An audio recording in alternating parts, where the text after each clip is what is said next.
cortesemente chiedo agli amici che sono venuti per portare il loro contributo, ai tecnici, di accomodarsi qui al tavolo della Presidenza. Il Comitato Santo Mazzeo intanto porge la buonasera a tutti e soprattutto preciso immediatamente, io coordinerò i lavori questa sera, ma li coordinerò in un modo particolare, evidenziando immediatamente che io, come voi, sono uno del popolo. Come vedete, nessuno di noi, sarà un caso, indossa la cravatta di riccio dei grandi momenti culturali. Siamo tutti così, come se ci incontrasse al corso. Perché? Perché questa è un'assemblea popolare e vuole essere a tutti gli effetti un'assemblea popolare. Il termine popolare indica popolo, indica che ci sentiamo parte delle necessità che vuole esprimere questo popolo e delle sofferenze che in questo momento il popolo sta vivendo. Il Comitato Santo Mazzeo quindi esplicherà man mano, ovviamente anche per bocca dei tecnici che andrò a presentarvi, il suo parere per quanto sta accadendo. E sotto gli occhi di tutti c'è un vero e proprio dramma che ci è caduto addosso un po' improvvisamente, per la verità, perché la popolazione non è che ne sia venuta a conoscenza così rapidamente e così in forma tanto serena. Siamo venuti a conoscenza per caso, ma su questo torneremo fra qualche secondo. Per dovere di ospitalità diamo lettura dei contributi che hanno voluto, vi saluto soprattutto, ma anche che hanno voluto mandare, ad esempio, il gruppo di intervento giuridico ONLUS, che è Green Sardegna, che ha mandato questo contributo. Ha avuto il vostro indirizzo dall'amico Sandro Roggio, che è un architetto che vi presenteremo dopo, e vorremmo confermarvi che il gruppo di intervento giuridico ONLUS effettuerà nei prossimi giorni un atto di intervento con osservazioni nella procedura di valutazione di impatto ambientale relativa al progetto di parco eolico sull'altipiano di Gomoretta, chiedendo la dichiarazione di non compatibilità ambientale del medesimo progetto. Con i più cordiali saluti, Stefano De Liberi, gruppo di intervento giuridico ONLUS. Ancora, ci scrive Federparchi, è la più grande federazione di parchi nazionali in assoluto, e quindi alla quale tra l'altro aderisce anche il nostro parco Tepilone. Cari amici, esprimo il mio rammarico per non poter essere a Pitti stasera assieme a voi a rappresentare Federparchi in questa importante iniziativa che speriamo serva a affermare lo scempio che il parco eolico previsto produrrebbe in questo straordinario territorio che non a caso è diventato parco regionale del Tepilora e soprattutto ha conseguito assieme ad altri 16 comuni il riconoscimento UNESCO di riserva della biosfera MAB.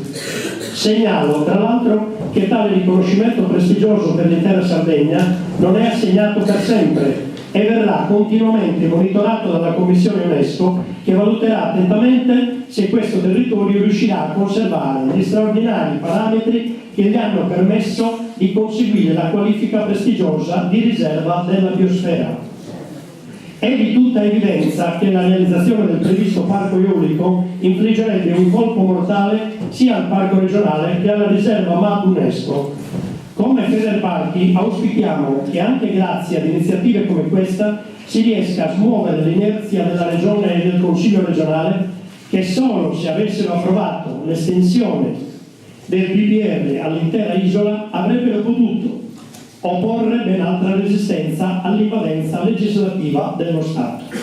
Prego quindi di confermare il nostro sostegno a questa iniziativa e a quelle future, ricordando per inciso che il Parco del Tepilora è socio di Federparchi. Buon lavoro, Torre Sanna, Presidente. Ancora, scrive all'amico Nando Buffoni: sono contento che vi riuniate, sono convinto che le assemblee popolari siano il vero sale della democrazia, si evitano i monologhi bolsi e ore compilati e si dà vita al dialogo, allo scambio civile di opinioni. La vostra battaglia è sacrosanta e avete tutto il mio appoggio. Appena potrò sarò inviato, correrò a Pitti. e quindi ci fa i suoi auguri a tutti, un saluto e allegria. E questo è Giacomo Mameli, giornalista. Ancora, questa ancora è di Sardegna, che diceva che ha avuto il nostro indirizzo dall'amico Sandro Roggio, dall'architetto, voleva confermarci che il gruppo di intervento giuridico ONLUS di cui abbiamo parlato prima effettuerà nei prossimi giorni l'atto di intervento di cui vi ho detto. Questo è fatto. Invece qui c'è un'altra nota, che la posizione che ho sempre sostenuto è la seguente. Questa è l'ANCI regionale, l'Associazione dei Comuni d'Italia regionale. La posizione che ho sempre sostenuto è la seguente: il Comune e la comunità locale, anche attraverso forme di consultazione popolare previsti dagli strumenti di partecipazione degli statuti, deve mantenere il potere di decidere sull'uso del proprio territorio. Naturalmente all'interno di strumenti generali di programmazione, piano paesaggistico, piano energetico, piano forestale, beni archeologici e ambientali, eccetera. Può decidere in sostanza se prevedere o meno all'interno dei propri strumenti urbanistici interventi del tipo sottopostomi all'attenzione. Vado a terminare chiarendo ancora una volta il rispetto assoluto per i dibattiti interni alle amministrazioni coinvolte. Il problema riguarda la globalità della Sardegna, la qualità dei rapporti dello Stato con la regione autonoma, la qualità dei rapporti fra il governo e gli enti locali e territoriali, la forza che ci deve essere per avere in Sardegna un sistema di programmazione paesaggistica anche per le aree interne e un piano energetico che detti le regole e i reali fabbisogni.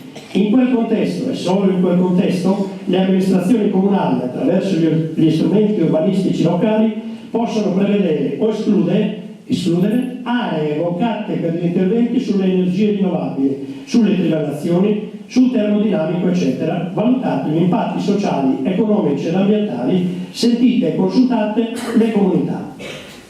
Tutto questo mi sembrava opportuno segnalarvi, visto il coinvolgimento da parte vostra dell'associazione che rappresento e ribadisco in maniera chiara e inequivocabile la piena autonomia delle amministrazioni ovviamente coinvolte nell'affrontare il problema. Emiliano Deiana, presidente ANCI della Sardegna. Quindi allora sono diverse i saluti che sono stati portati, che diventano vero e proprio contributo. Vi devo annunciare che questa sera avremo in video e in audio 2 contributi, intanto perché Giuseppe Bandino, che stasera doveva svolgere un intervento, lo svolgerà comunque e lo sentirete come fosse presente, si trova a Parigi, è stato delegato proprio per una riorganizzazione internazionale dell'attività processuale e quindi si trova in questo momento a Parigi. Da Parigi ci ha mandato questo contributo che stasera proietteremo. Idem come sopra, è impegnato in un'altra attività, dopo che avete notato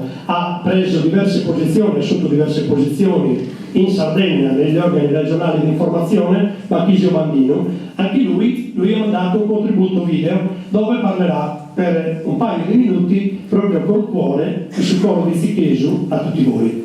Chiaro, queste sono le 2 cose che dobbiamo comunicare, perché sono 2 riflessioni che purtroppo non sono volute né da noi né da loro ovviamente, perché sono legate ad altri impegni più alti. Bene, io leggerò dopo il saluto che ha mandato Italia Nostra, ma sentiremo prima ovviamente, daremo la parola ai relatori. Dico solo una cosa per concludere, perché non ho parlato del perché ci siamo trovati qui. Noi abbiamo voluto questa assemblea pubblica dopo che il Comitato Santo Mazzeo ha accertato di fatto che su questo grave problema ancora non si muoveva niente. Cioè, quindi c'è stato un incontro con il Comune diverso tempo fa, così dopo che è stato pubblicato all'albo pretore questo bando eccetera, questo avviso, però era stato assunto anche l'impegno, poi il sindaco ci dirà, di un consiglio comunale che evidentemente per le ragioni che ci spiegherà non è stato possibile fare. Sta di fatto che noi ad un certo punto abbiamo detto bene, facciamo l'assemblea perché il popolo su questo problema deve essere informato. Quando sentirete, vi anticipo soltanto il sunto, le parole del magistrato, avvocato e magistrato difese Giuseppe Bandino, capirete perché tutta la preoccupazione, ma lo capirete già ascoltando tutti i nostri relatori che vado a presentare.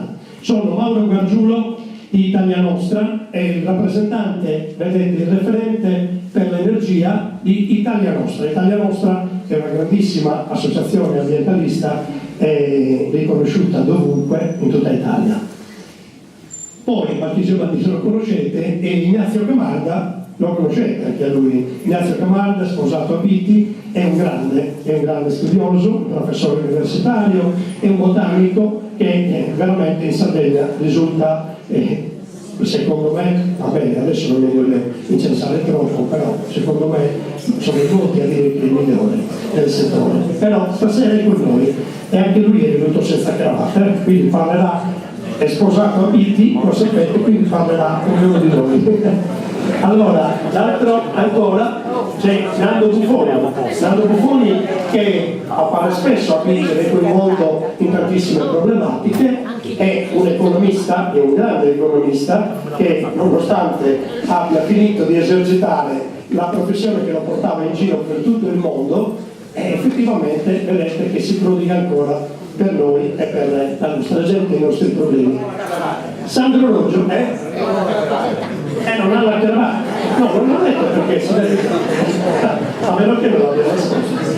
Ecco, Sandro Roggio è un urbanista. Io che non lo conoscevo ancora, e mi dispiace la cosa, adesso non so cosa ho perso, ma so che ho perso tanto. Effettivamente Sandro Roggio in quel di Sassari, se andate a vedere, non è un rivoluzionario, attenzione, è un uomo veramente che col cuore utilizza la sua professionalità per soddisfare quelle esigenze che tutti noi abbiamo, di avere un mondo diverso, di avere il rispetto del nostro paesaggio e delle varie cose. Si è impegnato tantissimo, non solo in quella zona ovviamente, perché ha una militanza di lunga data. Stasera capiremo qualcosa di più. Lui è un architetto urbanista. Senza cravatta. Senza cravatta anche lui. Giuseppe Bandino lo conoscete, ma a questo punto l'ho lasciato per ultimo, ma deve aprirlo per primo. È colui che ci ha introdotto. Grazie a lui siamo entrati in questo problema, perché fino a quel momento, finché lui ci ha aperto gli occhi, non sapevamo esattamente niente di quanto stava per accadere. E allora vi presento l'onorevole Mauro Pili che stasera è con noi. A lui dobbiamo veramente questo grande aiuto che ha dato alla nostra comunità per interessarsi del problema. Poi non abbiamo ricette per dire per forza di cose deve andare così, ma stasera capiremo molto.